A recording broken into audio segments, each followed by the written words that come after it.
We're here today to talk about moving from overwhelm to strategically being able to show up and have the leadership impact you desire from your role.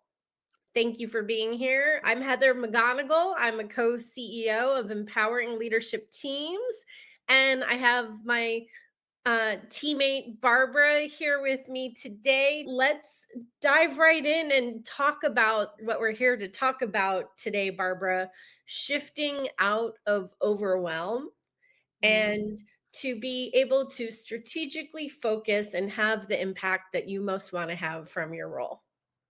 mm. Yeah, great topic. I've done a couple coaching calls today with different clients in a mastermind group, and this underlies so much, that place of whatever's happening, and it starts feeling like it's happening to me, and I start feeling overwhelmed. And then we lose that center of who we want to be and what we're going for in the situations we're in our roles and our leadership. So it's kind of one of those, this is happening kind of behind the scenes pretty much all the time in our human experience in business, right?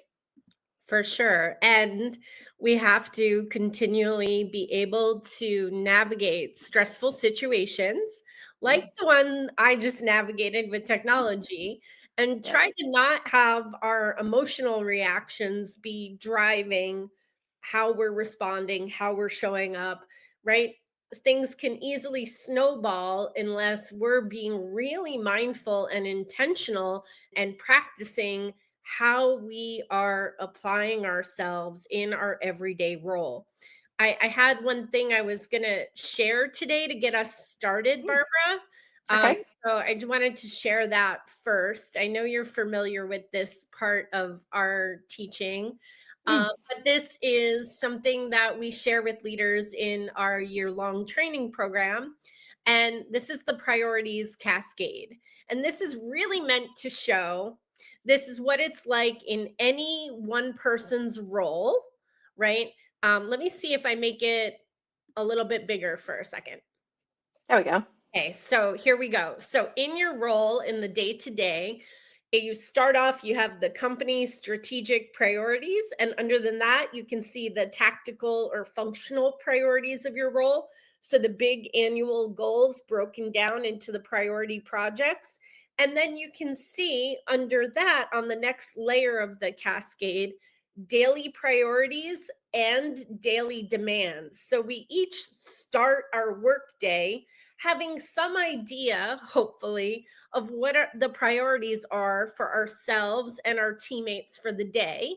And then unexpecteds come in almost every day. Requests we weren't expecting, needs Mhm. from other departments, communications from supervisors, right? And we must respond to those. And so this graphic really shows too, are you going to react to the pressure, and you have emotionally driven reactions and self protection, which leads to burnout on one side. And on the other side, you have to choose to respond from self leadership, therefore, being proactive, taking accountable action, coming from a place of self leadership, and navigating those daily demands differently, thinking through what moves the needle most and what is the best use of you today. Does what's coming in right now take priority or not? And as we go on in business, we have to continually mature. I think of it this way: as we have to continually mature how we think about ourselves as a resource that needs to be used appropriately inside of the company every single day.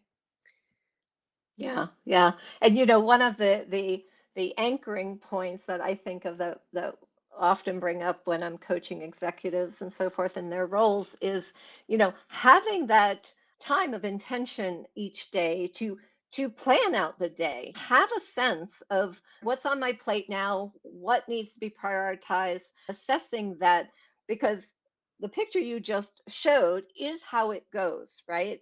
Mhm. But that anchor of already having thought through at least what I knew was going to happen today or needed to happen today or I thought should happen today, right? So that when the unexpected comes in, which we should be expecting, as you said, we're already anchored with thinking already our approach for the day. So having a time in the morning, here's my intentions, here's my plan for the day. And at the end of the day, taking that moment also to be mindful of like, well, how did the day go? Are there things that need to be moved in my prioritization or dead, timelines that need to be renegotiated, whatever. But that assessment is pre-thinking, so when you're moving fast and the day is happening and those unexpected demands happen, and some of them, it's normal to have some reactivity. We were on a mastermind earlier, Heather, today. So I know you had this experience. We were talking about this with a couple of leaders and about their roles. And when your supervisor or the CEO or whatever comes in, it's kind of a normal reaction for leaders who want to do good and want to be of service in their roles. And so that, like, oh my gosh, I've got to do this right now, comes in before we even think. So I'm just advocating for the fact that if you do have a practice of planning your day intentions and anchoring at the end of the day, you've already pre thought what you're familiar with. And then when the new request and information comes, you're better grounded to be responding and being able to prioritize that information into your pre thought day. Does that make sense? Yeah, yeah. And I think what's important too that I want to add now for this conversation is that how we decide what takes priority in our day, as it was coming up on that earlier call today, was like the CEO requests often go to the top of the list, right? And yet Mhm. we have a responsibility to pause and Right. think it through differently. When anyone on your team is making a request of you, they don't have intimate knowledge of what's on your plate and your priority projects. Now, you may think that they do. You may think that, well, we were on the same meetings. They know what I'm busy with. Oh, they actually delegated those things with to me. Of course, they know what I'm busy with.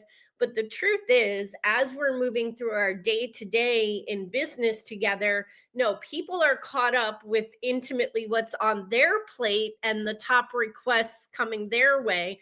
They are not fully assessing what's on your plate and what is the best use of you.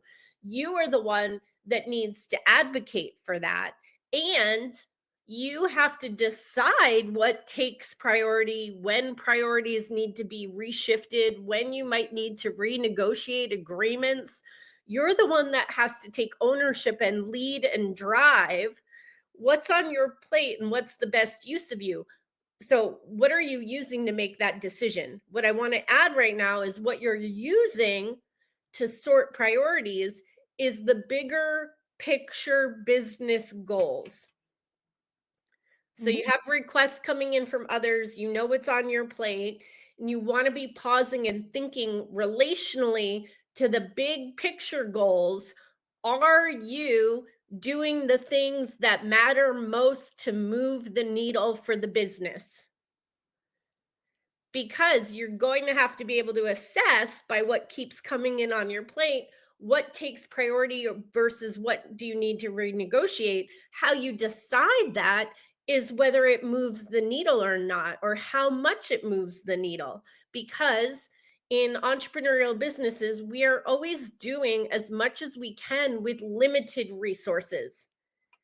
And you are a limited resource as a human being. There's only so many hours in the day that you can do heavy lifting with your creativity and your innovation and without being exhausted, right? So you have to decide best use of you.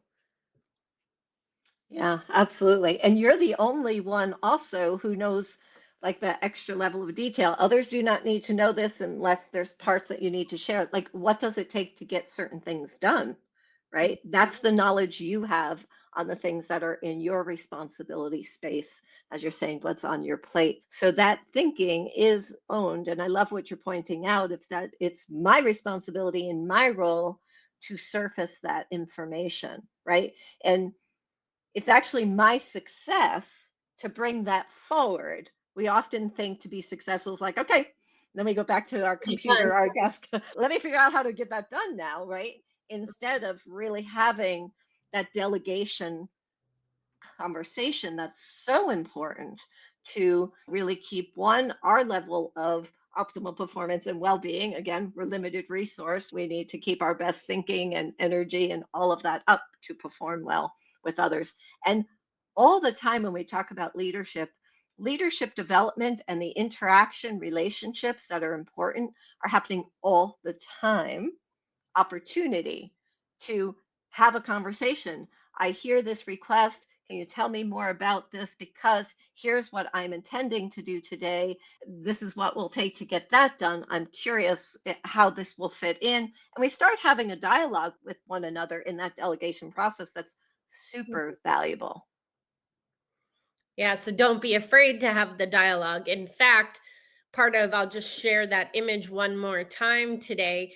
Part of showing this image and having a graphic like this for me intentionally as a program director is because I want to show you that you are not alone in your experience. If I've created a graphic for it, it's because it's a situation that we've faced time and time again, and so have our clients, right? This Mhm. priorities cascade. And we want you to be fully empowered to have the conversations you need to have to make the choices in how to best use yourself, and this will also lead to you training and developing your team so that they think of themselves as resources as well, that you Mhm. all collectively can have honest conversations about the fact that you are limited resources, not endlessly expansive resources. Now, when I say this doesn't mean that I don't think you're capable of amazing things. I do. That's like a given, right? Is that with all the leaders that we coach and teach, people are remarkable, and them and their teams, they can accomplish a lot. But we also have only so many hours in the day and so much to do for the business this year. And we need to be able to have next level conversations about best use of us and our team and the time that we have, what takes priority, and you being empowered to lead and drive these communications about what's on your plate and renegotiate. Barbara and I are hoping is really good news because we want you empowered to have those conversations and make different decisions based on what's best for the business. Yeah, and I was just thinking that going back to the point you made earlier, that anchoring it in the business outcomes we're going for together also creates the psychological safety in these conversations, right? Because that's the place we all meet. So even when you're having the conversation, bring in here, I'm seeing this as a needle mover for this particular goal we're working on, or the strategy that this is part of, because everything does get anchored back to our major goals that we're going for in the organization, strategically, financially, client satisfaction, all those pieces. So bringing that into the conversation makes a connection. My role and your role are connected Mhm. for those outcomes we're achieving together. And so bringing that thinking into the conversation is helpful. All right, Barbara, I also wanted to talk about we're talking about the priorities and your limited resource. I wanted you to share a little bit about how to think about the calendar of your week and your day and therefore make best use of you. One of the notes I have here that we wanted to talk about is realistic workloads and making best use of your time of your work week and chunking things down. Can you share a little bit about that? Yes, I'm a big advocate for leaders to be chunking things down, to see the list of things that you want to accomplish or delegated to your space to move and do your part, is to see how that can break down. And so important, as you said, Heather, pacing your day. That includes the evaluation assessment at the beginning of the day and the end of the day that I mentioned before. And then actually scheduling those chunked pieces down. There are parts of your role that definitely need my undivided attention to get this project done. So many leaders, I have so many meetings and so many interruptions, and I've got to answer these emails to keep things moving. And I never get time to have that hour or hour and a half of deep dive into this project. So it never gets done. And we all know that multitasking and coming in and out of those kind of activities that really need our thinking takes a lot more time and have to get our focus back. So being able to just put on that calendar of yours. Also, the other thing to keep in mind is your best pace. Are Yeah. you a morning person? Are you an afternoon person? We all have rhythms. We want to be self aware. So do not be like, I have to get this done. So I'm going to schedule at 9 o'clock, knowing that you're not a morning person and your best creative thinking is at 3 o'clock. Otherwise, somebody else is like, yeah, I'm a starter in the morning. I got to get those projects done early because by 3 o'clock, I'm kind of like, I need the quieter things. And that's a good time to have conversations or meetings because that deep thinking and detail work, I'm done for the day, right? So knowing yourself, scheduling that in. And then the other part of that is communicating around those things with agreements for your team. Many people bring up like, it's like, yeah, but I want to be available for the team. Well, you can share your calendar. You can share the thinking behind your schedule so that people, unless it's like a fire burning, then they can know that you're going to be checking your emails or your Slack messages in the afternoon or at the midday and at the end of the day. A rhythm can start of expecting from each other how best to interact and really pace your optimal performance and well-being day. So you need to share that information too, as the point of that is, Yeah, right? so using your calendar, I know in our company we use a Google Calendar, and we each have a calendar where we have our regular meetings and we put the other things we're working on the calendar. And we like to have the people we coach practice that too. As it shows in the Priority Cascade image, you have responsibility for the company's strategic priorities, you have priority projects, and you have your daily demands. Well, want you to look at a calendar and actually schedule time for strategic thinking for your area of the business and your role. And then you also want to schedule time for those priority projects you're responsible for. Don't, or I encourage you not to think that the time is just going to be found in between meetings. I want you to actually grab a time, label it as project focused time. And as Barbara was sharing, you can then communicate those things with your team. One of the things that remote teams especially have to practice is creating the idea of your virtual office and being able to close the office door and have focused project time. So if it's on your calendar, shared with your team, and they know you're in project time, that's okay. That gives you freedom and time to get lost in your project. And your team knows you're going to be emerging from project time in 2 hours. They will wait. Believe me, at first it might seem like they can't. Oh no, but they can. And that's one of the gifts of making good, intentional, deliberate use of you and your time. Also helps train and develop your team. And it helps you demonstrate certain behaviors that would benefit everybody. Everybody has projects in their role that they need uninterrupted time to focus on. So, this is one of the things that we want you to have permission to actually try and put in place for yourself if you haven't already, because it's really going to help you break out of the burnout cycle of just being available to constantly answer messages. Right. And as you're mentioning, you're modeling and being an example for others to find that rhythm too. And you find you start building, that's the easiest way to build a culture is by taking care of your part first and then doing example and sharing that so that others start having permission to also work through that. Some teams, in looking at this kind of how do we pace our day, some teams do have, especially remote teams, people might be in different time zones and things like that too, to complicate matters a little bit. They might say for general meetings, everybody needs to be available from 10 a.m. to 2 p.m. Pacific time or Central time or whatever, so that there is actually an agreement. This is a place where we can set meetings up, and then you can work your individual time, project times, and things around that so that you're not having to juggle it all the time, too. So that can be helpful, too. And again, you're building a rhythm within the culture by starting with your own rhythm. Yes, great.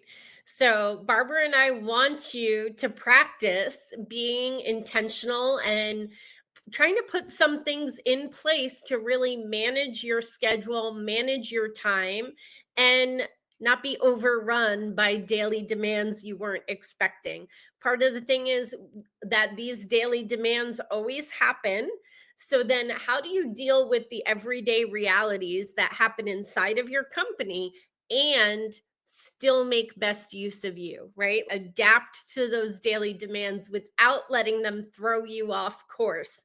I hope this has been helpful to help you shift from overwhelm if that's a spot that you find yourself in. We'd love you to let us know how it goes as you contemplate yourself as a limited resource and best use of you in your calendar.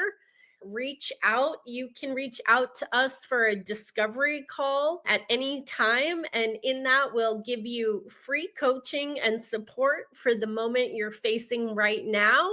And also get a sense of what it might be to work with us, empowering leadership teams. So there'll be a link where you can schedule yourself for a discovery call underneath this video. We thank you for your time and attention today. Thanks so much. Thanks, Barbara. Bye. Bye, everyone. Bye.